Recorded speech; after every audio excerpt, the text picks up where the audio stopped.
Hi, everyone. Welcome. We're going to give it a few minutes to get started, but for those of you who are joining us, why don't we go ahead and share in the chat where you are located so we can see where you're all dialing in from. And as you start to share, we will wait a sec and then get started.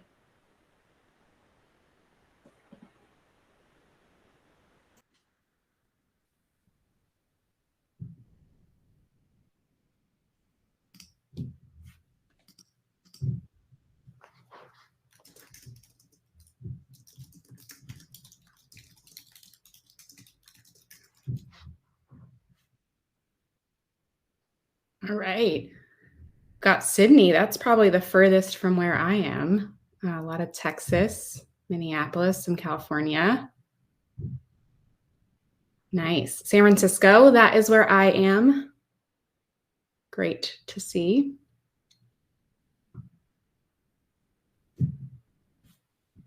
All right, we'll give it another minute. And if you are joining us and have something that you were hoping to get out of today's conversation, please share that in the chat as well. We'd love to know. This is going to be a good, intimate crew, so we want to make sure that this is relevant. So feel free to share what you were hoping to learn, what you were hoping to get out of this, and we can make sure to cater it to you.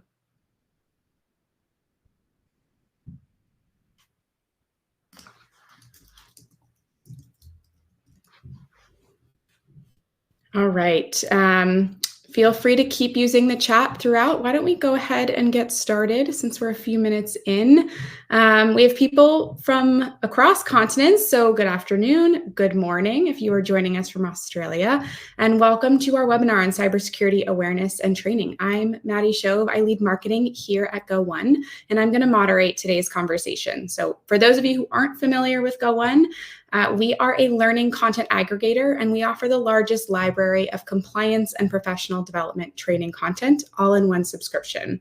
And what that means is that we have the pleasure of working with thousands of organizations to make sure that they have the training content they need to stay compliant and to stay ahead of cyber attacks. And as we celebrate cybersecurity awareness for those of you who are in the US here, where I'm located, we've brought together this panel of amazing leaders and experts in the space who are going to talk to us about the critical importance of cyber training for all of your employees across your organizations. So over the next 45 minutes or so, our amazing panel is going to talk to us about the current cyber landscape. They're going to help us identify ways to drive awareness of cyber risks within your company, and they're going to recommend what to look for in high-quality cyber training. So ideally, you're going to walk away from this session with some practical advice and some key insights in how to avoid reactive training strategies, how to ensure your cyber and data security is embraced throughout the organization, not just by your IT department, and how to select the right training for your organization. So we have John here, who is an amazing expert in learning and development training content, who's going to really share his insights on how to think about selecting that content. And with that, I'm going to have our panelists introduce themselves. I will just caveat, I'm feeling a little bit sick, and so I'm going to try to do my best to make sure my voice stays even and consistent throughout, but just so that you know, in case you're hearing my voice crack a little bit, I'm going to power through. So for our panelists, I would love for you each to briefly introduce yourself, share who you are, a little bit more about your area of expertise. And why don't we start with John, and then we'll go around from there. That sounds good. Thanks, Maddie. Well, hello, everyone. I'm the Chief Learning Officer for Inspired eLearning. I've been working in the learning and development space for over 20 years now. And for the last 15 years, I've been focused on developing and consulting on security awareness training. Awesome. Gaurab, why don't we go to you? Hi, everyone. My name is Gaurab Bhattacharjee. I'm the Director of Cybersecurity at Go1. I've been working over the last 20 years in cybersecurity, focused on various roles across geographies, and education is an important part of any cybersecurity strategy, and I'm glad we're having this conversation today. Awesome. Stefanie, why don't you close us out? Sure. My name is Stefanie Drysdale. I'm a Senior Vice President of Cyber at Prescient. Prescient is a cybersecurity and investigations firm. We do investigations and cyber training as well. So we like to make sure that people are learning from the mistakes that we're seeing And I like to make sure that forces are trained in the latest and greatest stuff that unfortunately a lot of companies are getting caught up in, and that they don't end up on the other side of the investigations. Awesome. Okay, we have a good variety of cybersecurity experts, learning and development experts, and I think will lead to a pretty fruitful conversation. So thank you all for joining us. Before we dive into the discussion, we'd like you all to take a quick 2-question poll, which is going to help us frame up the discussion today. So we're going to pop that up, and please take a moment to respond to that. It might take a second to pop up on your screen.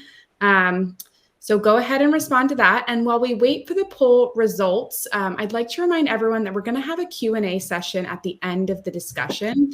So please feel free to submit your questions using the chat feature throughout the conversation. And I will do my best to address those throughout the conversation and at the end as well.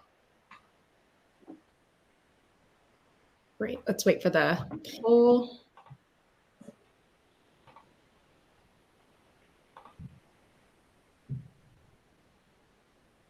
Okay, seeing some pretty neutral or a little insecure on how we feel about keeping ourselves safe.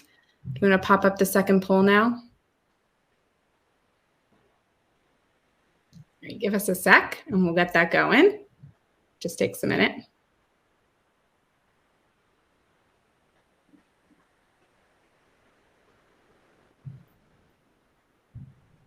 All right, so when it comes to online training, what are the most important elements of an informative course? Hopefully everyone can see this on your screen.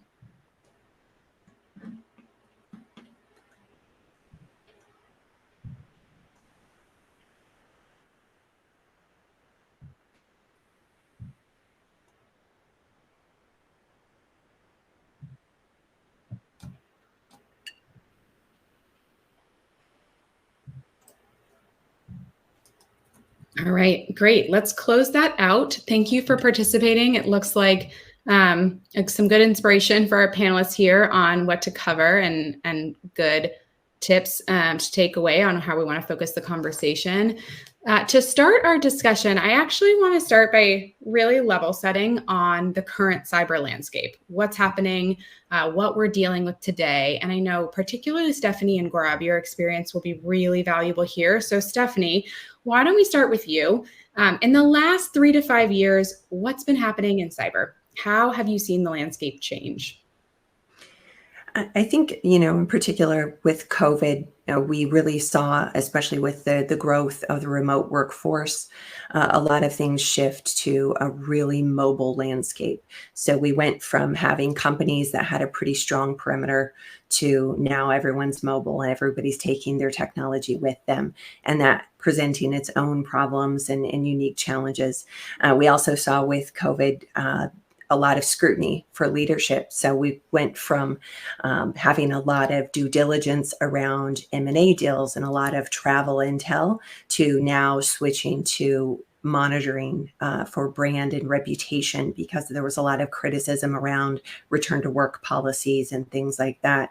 So we're having a lot of shift in where things are falling. Before it was just an attack for financial purposes. Now we're seeing a lot more hostility, a lot more anger, if you will, about opposing forces, a lot of political opposition, a lot of different things.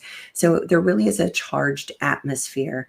And part of that is just making sure that we're constantly keeping our finger on the pulse and monitoring, because whether it's keeping people safe or whether it's watching out for attacks, the attacks are constantly just trying to get through. So to make sure that those are logged, those are followed through, and that they're managed is a constant thing that is increasing every single day. Yeah, makes total sense. I hadn't realized or really thought about the impact that COVID would have on the remote workforce and the political climate that we've seen, especially in the US over the last couple of years. So that's a super valuable perspective. And Gaurab, is there anything that you would add? I know more recently, we've talked about AI entering the cyber world, and that's definitely had an impact. I'm curious if you have anything to add to Stefanie's commentary, and also how you would think about AI and its impact on cyber. Yeah, I totally agree. Remote is one of the topmost in the bullet list of things that have impacted cybersecurity over the last 3 to 5 years. It has become more dynamic and complex, right? Just simply because people are working remote, as Stephanie mentioned, and the overall threat landscape has widened. In terms of AI, yes, AI has been around for a long time, but now it's so accessible to adversaries that their strategies, their attack vectors have become so advanced or so targeted that the defensive mechanisms are trying to keep up and trying to make sure that we are up to speed with that. So that has definitely impacted in the quality of phishing attacks that comes through, social engineering, and how easy it is for somebody to launch that kind of attacks. But add to that the fact that regulations have become and have gone into enforcement mode much strongly over the last 3 to 5 years. So it's not like you do cybersecurity because it's good to do. It's more like there are tangible uh, impacts you have if you don't do it. So that has made the overall job of keeping cyber security and cyber awareness in line is very important, and that is a change that I see happening over the last 3 to 5 years. So yeah. Mhm. And I'm sure will only continue to expand from a regulation standpoint. And just to level set, I know we've talked in previous conversations about how crazy things have gotten in the world of cyber, and especially with a lot of the changes that we've seen in technology over the last couple of years. But I'm curious if you could just share with us, what is the craziest, most significant threat that you've seen or witnessed or heard about in your career that you could share with us? And I don't know if anyone feels like they want to jump in and start us off. I would like to jump in because the most concerning thing to me over the last 6 years or so has been deep fakes.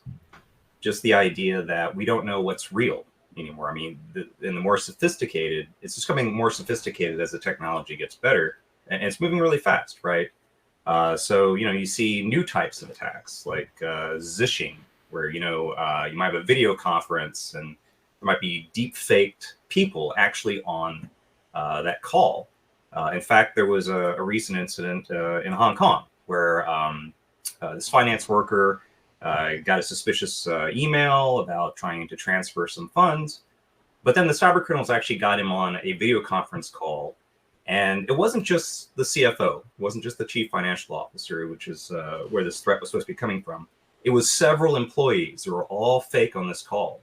So even though he was suspicious at first, he was convinced after that this type of scam, and then wired $25 million, something like that. So yeah, to me that's the scariest, just that misinformation potential, especially as we're going into something like the political situation in the next month or so.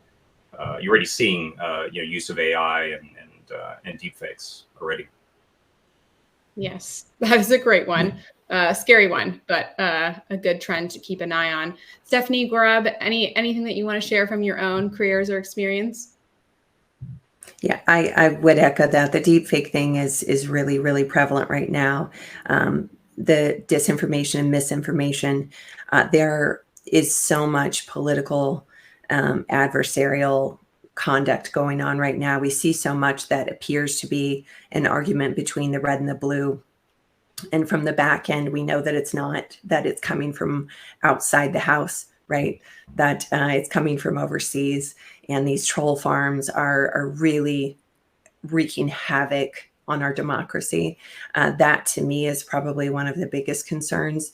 You add disinformation to the deep fake thing and you've got a recipe for disaster. If you can't believe anything, then you start to mistrust everything. And that becomes, a very unhealthy climate. So just to make sure that we are not only staying ahead of the technology, but we're developing ways that we can predict and detect those deep fakes. And again, to recognize when things are real, when they're not, to identify when images are tampered with, when videos are tampered with. Right now, we're not doing very well with those. We're not doing so with very high percentages of accuracy. So that needs to improve. Yeah, definitely.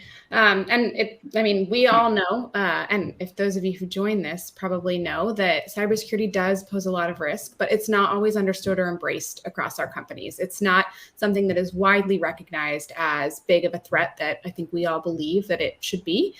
So I'd like to shift a little bit and discuss how we should be driving awareness of the risk and the importance of preventing cybersecurity breaches across our companies. So to start, I think we can all agree that cybersecurity training is critical for everyone and not just our IT departments. It's not just our IT professionals who need to understand the risks and how to prevent them. It's really everyone. So in your experience, and Gaurab, I'd like to start with you because I know awareness is a really important topic for you. So can you help us understand why it's so important that every employee be trained on cybersecurity risk and how to prevent it, and not just our IT professionals? Yeah, see, very selfishly in that point, I think the importance comes from the fact that if we don't do it, IT and security spends bulk lot of their time helping mitigate fires that is caused by they being not aware of fundamental security hygiene, right? So that's one of the areas that a lot of the companies who do not have that awareness program done properly across their employee workforce, there is this gap that a particular group gets burdened with managing the fires created by others. So that's one area. That's a very important factor, considering that everybody is there fighting a common battle, that they need to be aware at a certain level to be able to respond or react to threats that land in their areas of work.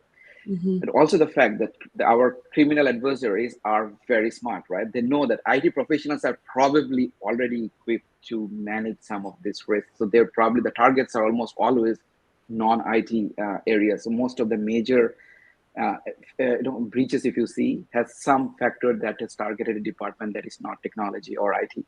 So I think the significance of not having others, a consistent security awareness program across all the employees, is that the weakest link there becomes those who are not technically aware of the security aspects they need to do their job. So I believe it's very critically important in that context that everybody gets equally trained in terms of cybersecurity in most of the companies. Yep. Yeah, makes sense. And Stefanie, I mean, you were doing a training yesterday. I'm sure you've heard this pushback that it's not everyone that needs to go through these intense, robust trainings. How have you handled that pushback? How do you think about the importance of everyone being upskilled in this area?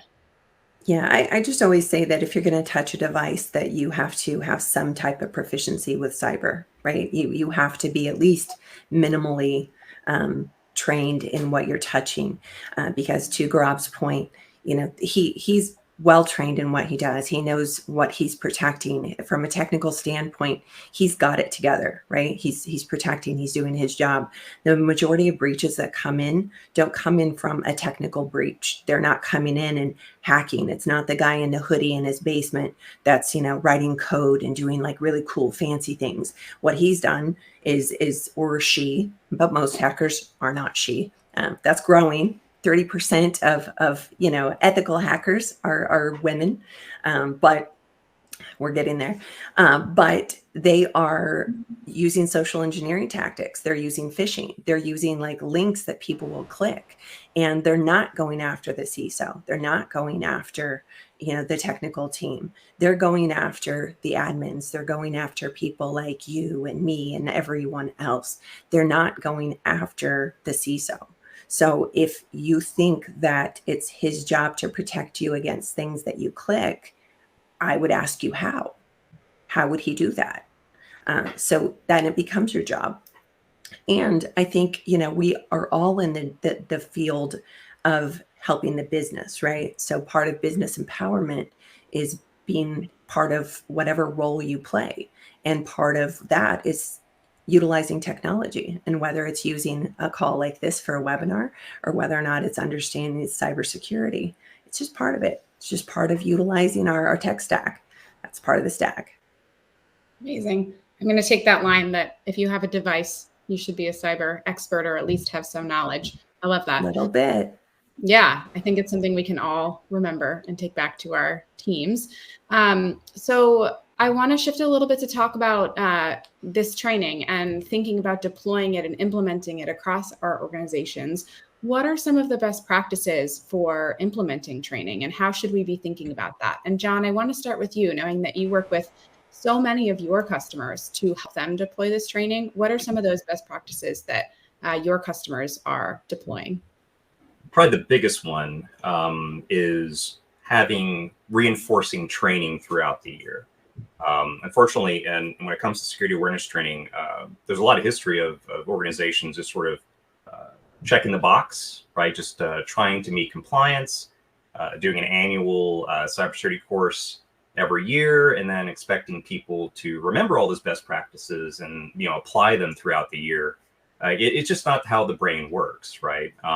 You forget things rather quickly, so you need that constant reinforcement or spaced learning over time that you're actually going to remember these things. So that's the biggest one, and that's one we do a lot of consulting on with clients. Is that we're trying to find what is that balance. Is it monthly? Is it quarterly? Monthly would be great. We've seen some really good results, but when you have monthly training and monthly phishing simulations, you can really drop your phishing susceptibility down to 2 to 4% from something like 30 or 40%, which we typically see with organizations. So it's really important to, do your security awareness training right. That you're going to think about people's retention over time, and that you're doing multiple trainings.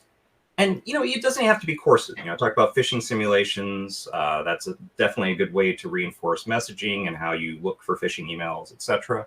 It could be short videos that you do email blasts on, or digital signage. If you're in the workplace, if you're not in the workplace and you're remote, maybe email blasts. But just ways to remind people, what to think about again, when these situations arise. That's probably the biggest one that I see people, not know about, and then not properly do their training program. Mm-hmm. Makes total sense. Yeah, absolutely. And I absolutely hit the nail at the. That is what the problem is, right? A lot of the companies have this. We'll do once a year compliance requirement of security training, and it just doesn't stick. So I personally like the concept of just-in-time training, right? Ideally, the best training is given when somebody has done something wrong. So it refreshes the idea, but it's difficult. It's easier said than done to get that kind of a setup going. But yes, reinforcement and making sure that it stays in the top of their minds. And also the fact that the perception that you're doing for the company, no, you're not doing it for the company, is actually as much applicable in their personal lives as it is in their professional lives, right? So that mindset change is what can be driven by reinforcing this repeatedly. So I absolutely agree with what John mentioned. And that helps with motivation, obviously. Just letting them know, what's in it for me, right?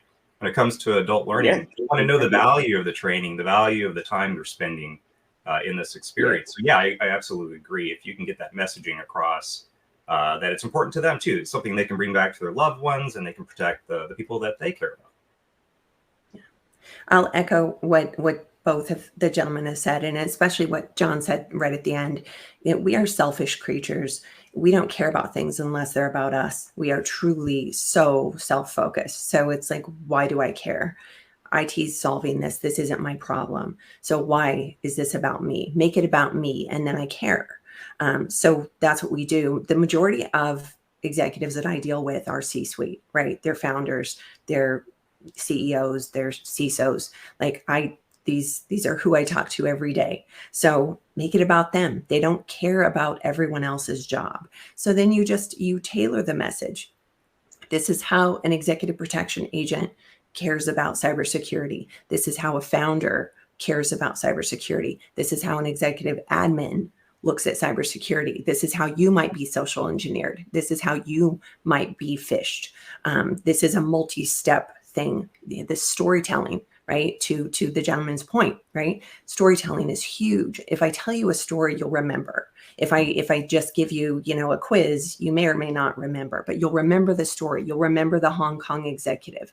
You'll remember the 25 million with the deep fake. So I think solidifying those stories and those messages and thinking, gosh, I remember getting an email. Like there's a scam going around right now, and I can't tell you how many people have texted me going, Steph, I got this thing and I'm super worried. It's an email that it's a sextortion email is what it is. I got this email. It's a picture of my house. It's an email that says, here's your usernames, your email, your passwords. I've got pictures of you doing things. I don't know how they would have gotten anything. I haven't done anything, whatever. And I can't tell you how many people have sent me these. What they are is open source information. Your address can be found online. The breaches can be found online. Your address is searchable. You can put it in Google Maps and get a map view. I have people that send me maps of construction sites. It's not like they're that clever that's not even a home. But the hackers are using this and they're scaring people with that basic information. So again, if they make it about you, they're even believing the hackers. So we have to educate and make it about them too, and teach them like, hey, this is happening. This is going around. I heard about this. Now I know how to identify it and ignore it and not be afraid. I love that. As a marketer, storytelling and catering that to your audience is super resonant with me. You both, and John and Stefanie, both mentioned something that jumped out at me. John, you mentioned that you can bring these learnings home to your loved ones. And Stefanie, you talked about a lot of personal scares that you're seeing in your network. And there's a question in the Q&A that I want to address now, which is that for kids and teens who are using technology often, but are obviously not going to be taking cybersecurity training courses at their place of work, they don't have a job. What are some of the best practices that they can follow, or for the parents in the audience that they should be thinking about to make sure that their kids and teens stay safe? Well, I mean, in our family, we definitely focus on major, cyberbullying, right? Sextortion's horrible. I mean, that's just getting worse every day. And what these kids are having, these teenagers are having to deal with is just horrific, right? So it's really just letting them know that these situations exist, right? Awareness. So having conversations with them, because you're right that the training is not going to be unlikely. But I would say that schools, I've been seeing more and more where they're talking about these things too in the classroom, and that's great to see. But we could use more, for sure. Yeah, for a lot of my executives, I do debrief their entire family and their extended family, and I know my family is probably super tired of hearing about cyber. I think that, again, conversations have to happen. People talk about things. You just get things out there. There's a lot of really cool content out there. And even if you don't, follow, things like, my recap and other things that, is deeper content that tells you about, articles and stories in the news. There are little TikTok accounts that'll show you in 12 seconds or something, a scam to look out for, whatever. I know there are accounts that I follow on Instagram. There are places that give you digestible content that teaches you quite a bit. And it can be about cyber. It can be about personal safety. They're smart. They're digesting content all day long. So maybe, just drop the hint, that, hey, I found this account or I heard about this. There's so much information right now. We didn't grow up with this amount of information. They do. Like, it's everywhere. It's at their fingertips. So as long as it's a good source, just maybe steer them in the direction, maybe like toss it their way and say, hey, this person sounds like they know what they're talking about. This is material they're familiar with, right? So they're, as opposed to formal training, which is yeah, I'm not gonna try to handhold and get them to do something like give them an encyclopedia with dust on top. If I'm talking to someone who is under 20, I'm going to speak TikTok. I'm going to speak a different language. That's just the nature of code switching, right? I'm going to speak the language of whoever I'm talking to, if it's a CEO or if it's a 16-year-old. Yeah, for sure. So we've talked a lot about awareness and general awareness about cybersecurity and the threat that it poses. I'm curious, awareness that as employees, we all have to go through training is something that I think is challenging for most of us. Are there any strategies that you all have deployed, particularly Gaurab and John, John, with the clients that you work with, and Gaurab in your own role? Are there any strategies you've deployed to make sure that people are aware of the training and are completing it throughout their day-to-day or at that point in time? And Gaurab, maybe I'll start with you and then we can jump to John. So in that context, the most powerful way to get things done is to say that if you don't complete it, our compliance to certifications go. So most of the time that gets the things done, but that's more like, the harsher way. A lot of enterprises kind of have that approach. But a good way I have personally seen work is having the concept of cyber buddy or buddies. We have specific people who are assigned this role of having a constant communication with a group of people that they work with and make them aware of that there are trainings due and how that the training is going to help them. This is on top of sending out regular email reminders. Email reminders work is hit on and off. It depends on how many people are reading those emails. But yeah, concept of cyber buddies is one I find it to be very useful in a lot of ways, because people are comfortable talking to somebody who they know they can go and have a chat about something. And also the fact that certification itself, it's a bit stricter way to make people aware, but it's saying that we need to be compliant. For us to be compliant, certain training has to be done in a certain time. So those two approaches, I believe, are on the two extreme ends, but they work well if you roll them out properly. Yeah, paired together, you got the carrot and the stick. And John, anything that you'd add or that you're seeing with your clients? Well, yeah, I like the idea of cyber buddies, though. I hadn't heard that yet, and that sounds like a great way to do it. Focus on motivation. I've seen clients, make this mistake. You got to make the training mandatory, right? It's not, you can't make it voluntary. To really hit everybody and get everyone involved, you have to do mandatory training. And it involves setting reminders, where they are aware that the deadline's coming up. The deadline's already there or it's passed, and we're making sure supervisors and managers are aware of the efforts and so forth. But I would also note that just motivating the employees to pay attention, to take the training, etc., it helps to have a little bit of external motivation, right? So maybe there's contests, maybe you, depending on whether you get the training done in time, or you score well, or you do well in phishing simulations, having, let's say, gift cards, or even day off, usually swag, that's a good one, right? Which you already have, so company swag. It's amazing how motivating that can be for an employee to finish their training, right? But even it's just recognition, that's free. If there's town halls, talk about those people who are doing great, right? Doing a great job. Talk in a positive manner, right? Not you don't want to call anybody out. I've seen that before. That's just not a great idea. You want to maintain positivity, and you'll get more people involved if they feel like everyone's moving that way, and it's a positive experience, etc. That's great. And you mentioned swag, so I'm going to touch on a topic related to budget, because we all have to request budget to do the things that we want to do. We have to have money to spend on these things, to give swag, to give gift cards.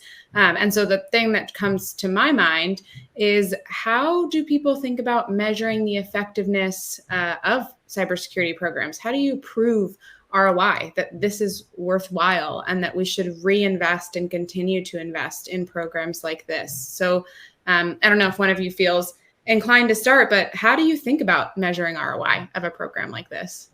Well, I would just note that it's, let's say you pay, spend tens of thousands of dollars for your training.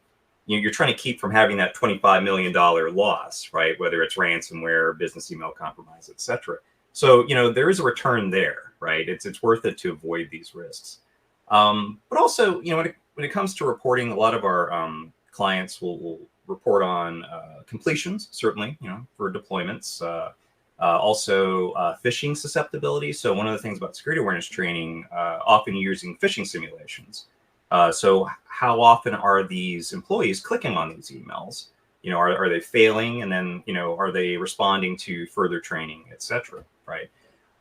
So those are, different areas that people will measure. I would also note that, and thankfully, our market is moving towards really trying to capture the behavior of employees, right? Are they actually, so we've taught them what to do in these situations, but are they applying it, right?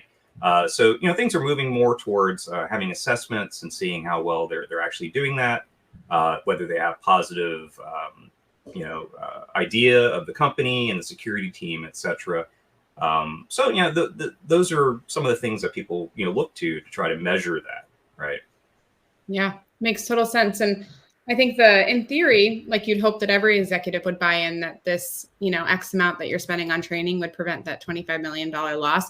I imagine there are a lot of people out there that would say, well, that won't happen to us. Like, that's not the reality for our company. So I'm curious, Stefanie, you are a storyteller by nature. How would you respond to someone who said, it's not worth investing in this? Like that problem won't happen to us.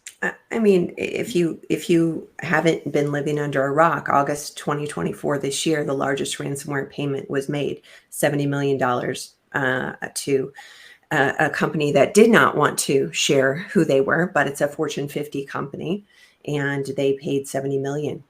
Before that, it was CNA Insurance at $40 million. So you can be on the other end of that. That's clicking stuff. That's not bad information security. That's not bad, data protection. That's not bad anything. That's just, the nature of things. It could be passwords not secure. It could be people reusing passwords. And I promise you, there are people on this call that have reused a password. If they are not now, they did before, right? People do that. There are people that aren't using password managers. They don't have two-factor authentication set up on their accounts. This is how these things happen. But if you didn't have security awareness training, you wouldn't know that. And if your leadership doesn't know that, if they're not attending the trainings, then, again, you're not understanding the metrics behind the breach, how the breach is coming in, how many attacks you're thwarting every single day. The technologies will help you with those metrics to communicate the message. You have to quantify risk.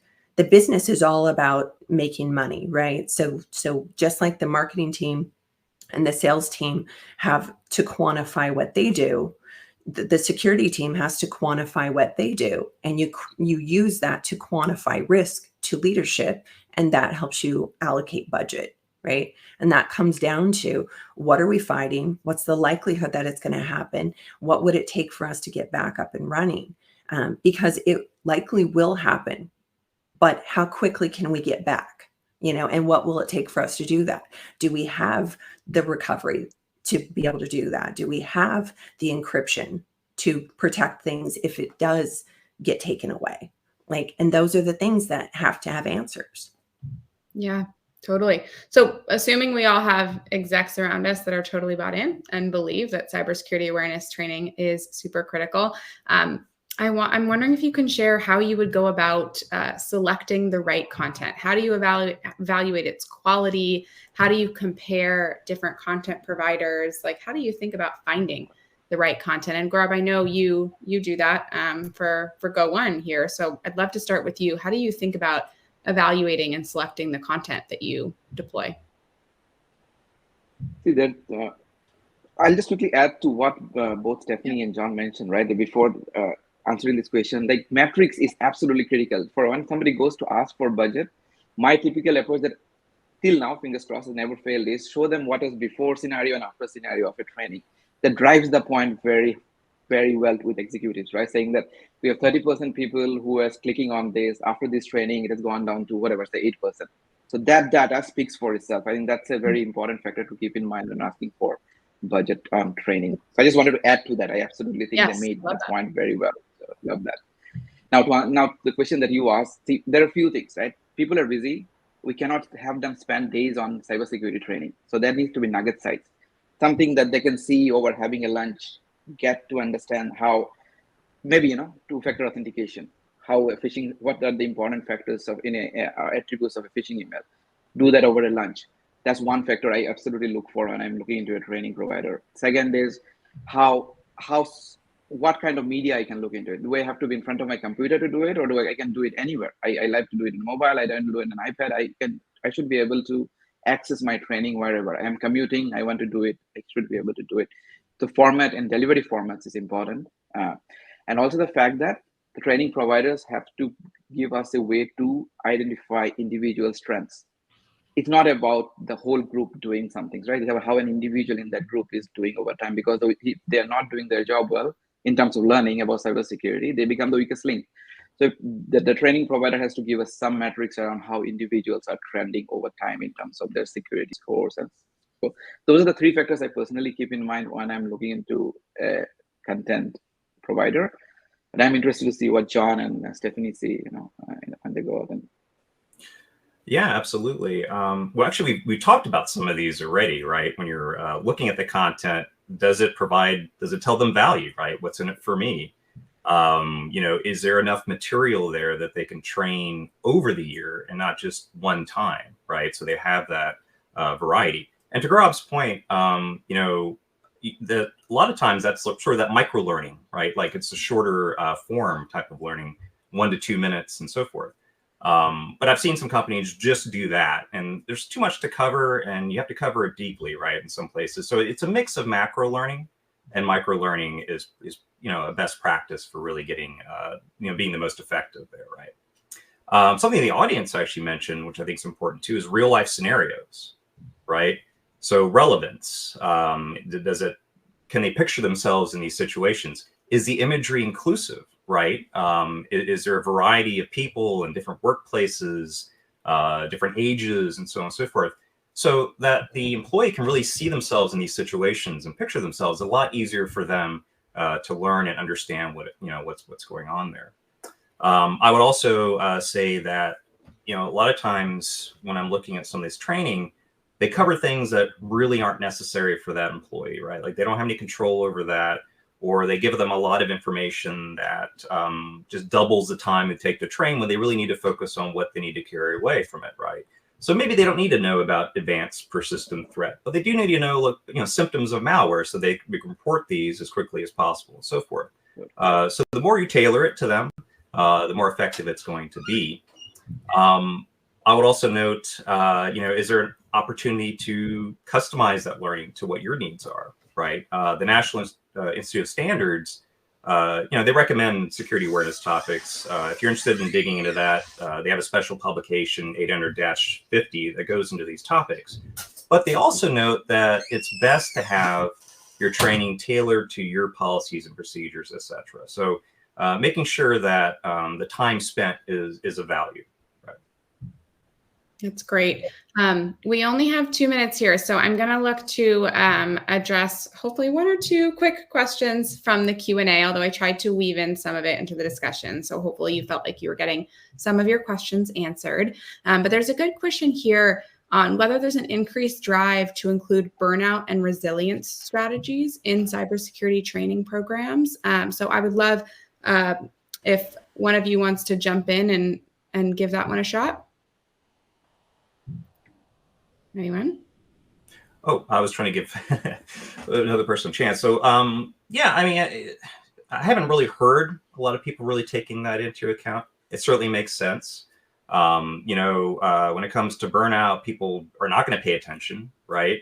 You have to make it engaging. You have to be able to approach it where they're going to enjoy the experience, whether the production quality is high, the interactivity and engagement's there. You're trying to pull them into this, and at the same time, they don't want to pay attention. They just want to click through and move on with their day.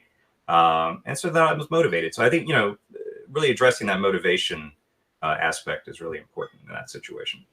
Yeah, makes sense. I'm going to take 2 more, hopefully quick ones. Stefanie, I'm going to pose the first one to you. There's a question in the Q&A here on whether there's a tool that can help us block any disrespectful content on TikTok, chats, social media, etc. Like, how do we help everyday people better handle the deep fakes and risk that we're seeing in social media? Yeah, that's really tough. I mean, I always tell people to just do your best to curate your content. And again, this isn't the favorite answer of people, but take ownership. If something is getting to a point where it's not working for you, take a step back. I know that's not the best answer in the world, but the content isn't able to detect everything just yet. You can report it, whatever, but innocent accounts are being reported and banned. Like bad accounts are not being banned. It's not perfect yet. And it just isn't going to be yet. We don't have the detection capabilities. They don't have the manpower to manually review everything to that great degree. The manual reviewers are overwhelmed and they're traumatized. So in that same vein, sometimes we just have to take a step back and understand that there are individuals who are really not nice, and there are also troll farms that are paid to do this, and we can never keep up with them. There are too many of them. There's a great book I'm reading now called Like War, if you want to learn more about like cyber warfare and how information is weaponized. I strongly encourage it. Great.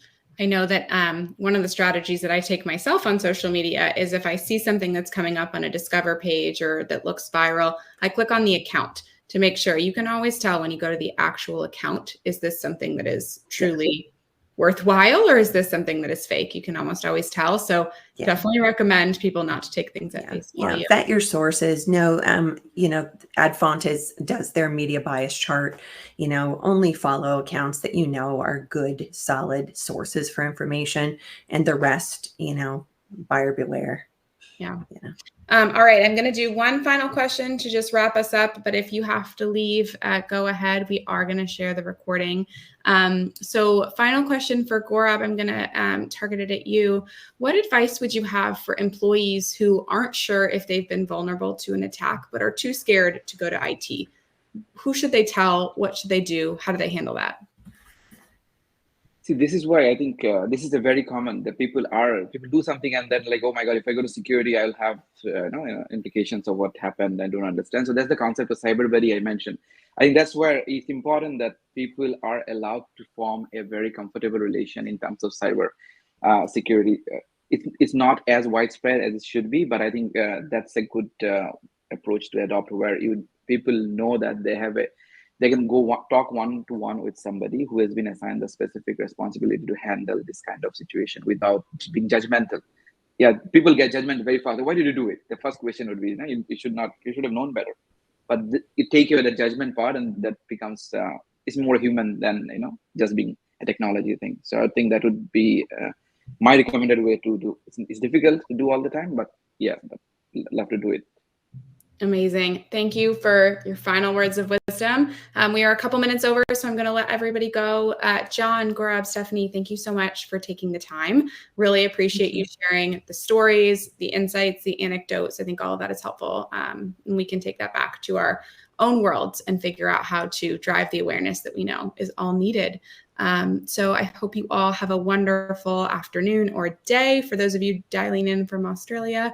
And we will talk to you soon. Thank you so much. Thanks so. Thank you.